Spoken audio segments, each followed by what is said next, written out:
The OCR's plan calls to have no school where black students make up more than 30% of the student body.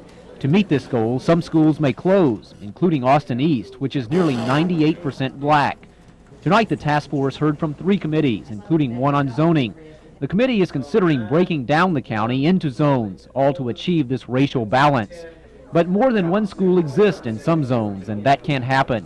In this case, it's likely a newer, larger school would stay open. Inner city schools might close, but so would facilities in outlying parts of the county. No, it's not going to make a lot of people happy in terms of closing any facility. But the option that you have to keep in the back of your mind is that if we don't take this approach and we don't voluntarily come up with a plan, then we may very well be forcing a situation January 1 of 1991, 3 months away, where a decision is made for us. That decision would be made by a federal judge. The task force also heard from another key committee on curriculum. Not only must the system be racially balanced, it must offer a comparable curriculum at each school. Again, zoning plays a key role. We're going to have to increase the size of many of our schools so that we can accommodate anywhere from 1,200 to 1,500 students. Will you also have to close some schools? We will have to close some schools that don't meet those standards. Just which schools that will be could be determined in a few days. But tonight, smaller, older schools around the county have an uncertain future. Committee and task force members say they'd like more time to do their jobs, but right now that's a luxury that's no longer available. The committees must finish their work by December 4th because the school board plans to vote on this December 5th. Chuck Denny, Action 10 News, Night Beat.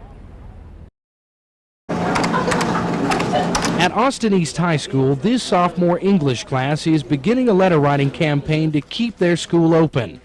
Under a proposal submitted last night to the OCR task force, AE would be one of 3 inner-city schools closed to achieve racial balance.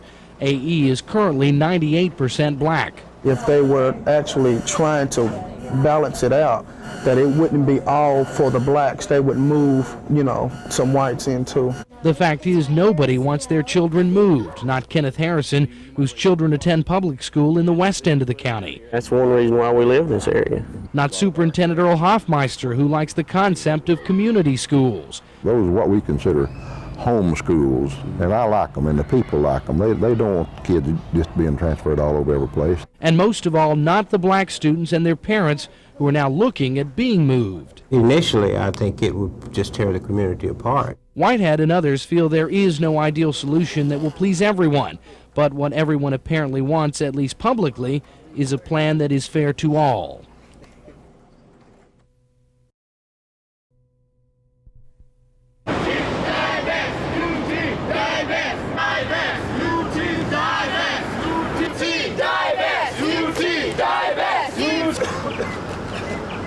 Must unite against apartheid! Black and white! Muslim! Black and white! Must unite against racism! In terms of divestment, the position have not changed yet. But I think for us, it's just to make them to take a moral stand against apartheid by divesting. That's our objective.